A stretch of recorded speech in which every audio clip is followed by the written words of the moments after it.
Siddhant, you say that moving in boots into Afghanistan is a very bad idea, but we all know what the real problem in Afghanistan is.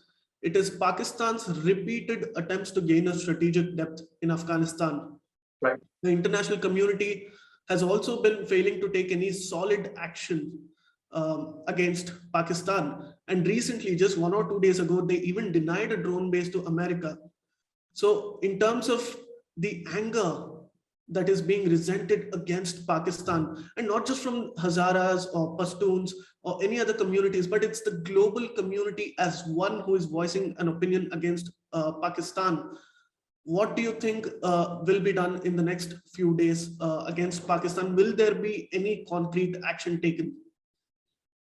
I personally don't, despite the lot of voices that have been raised across Afghanistan, also in certain sections, as you mentioned, the Pashtuns, the Hazaras, and even the Baloch. The Baloch people have also raised issues of Pakistan being a very major key, major contributor to the current insurgency going in Afghanistan.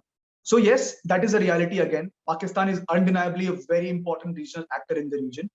So what international isolation Pakistan might face is not sure, is absolutely not spoken about. I would also like to bring your attention to one of the reports that was recently published by the American officials, in which even General Petraeus, who have had immense of experience commanding forces in Afghanistan and Iraq, he has also very well maintained that America could not handle the Pakistan problem. So there has been a very love-hate relationship kind of thing between America and Pakistan. They can't build a consensus whether Pakistan are fellow counter-insurgents in the region, or they are the givers of the insurgency. They are the contributors to the insurgency. Well, the reality maintains that yes, Pakistan has initiated a proxy war. There is a lot of dialogue going between Rawalpindi and Quetta Shura. No denial about that. There is a very strong presence of Taliban leadership headquartered within the ISI community, which has received direct instructions from the ISI to make changes and to inflict more damage in Afghanistan. But at the same time, talking about the ground realities in Afghanistan, it's very important to also notice that Taliban is not a monolith. It is not one single organization. There is Miram Shah Shura, there is Quetta Shura, there is Baloch Shura, there are shuras in Lashkar Gah in various regions across Afghanistan. So it is a very divided component. Okay.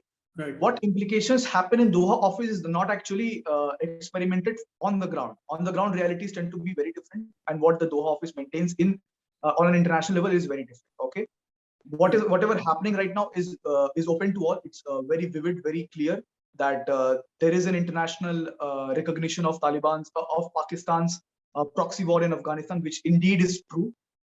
What the international institutions are going to do about is something which is very interesting to note, because they're absolutely doing nothing. Pakistan is also a reality in terms of logistic support in Afghanistan. Pakistan is also a reality in terms of a gateway to Afghanistan. Okay, Right. A lot of things cannot happen in Afghanistan without Pakistan's presence. So yes, every country needs to have Pakistan's in their good books, because they need to use Pakistan to have some amount of depth, strategic depth, or even tactical game per se in Afghanistan. They need to have Pakistan on their side.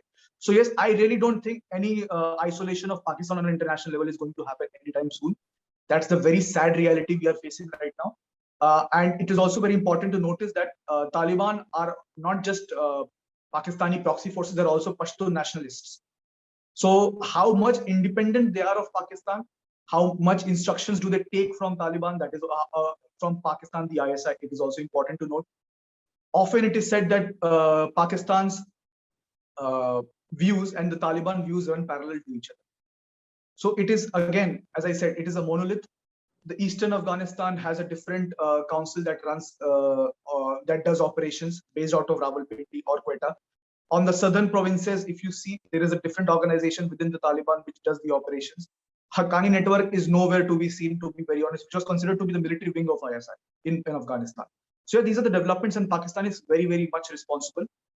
Right. How much credible Pakistan shows itself that they are the facilitator of the peace process. They brought, Abdul Ghani, the Abdul Ghani brother, to the table, negotiating table. They claim that they have made great responsible duties, bringing Taliban members on the negotiating table. But they do not mention about the contribution they have done to the military campaign in Afghanistan. So yes, Pakistan is very much responsible. Pakistan has a great duty towards Afghans also. They need to make sure, because everything will be, it's not just that Afghanistan will only be suffering. There is going to be huge impact towards Khyber Pakhtunkhwa and all across Balochistan, in north-south Waziristan. A lot of implications are going to happen. Taliban resurgency will be very much inflicted upon Pakistan. Huge wave of refugees will enter Pakistan. So yeah, there is a lot of problems coming in Pakistan, and they need to prioritize if they want to have their stakes protected, if they want to have a government which is favored in Kabul, or they want to protect their own land. And I think we all know what is going to be Pakistan's answer to that. Please remember to subscribe to us and switch on the notifications for this channel. For our other social media links, more content, and to support our work, please visit citti.net. Dhanyavad. Namaskar.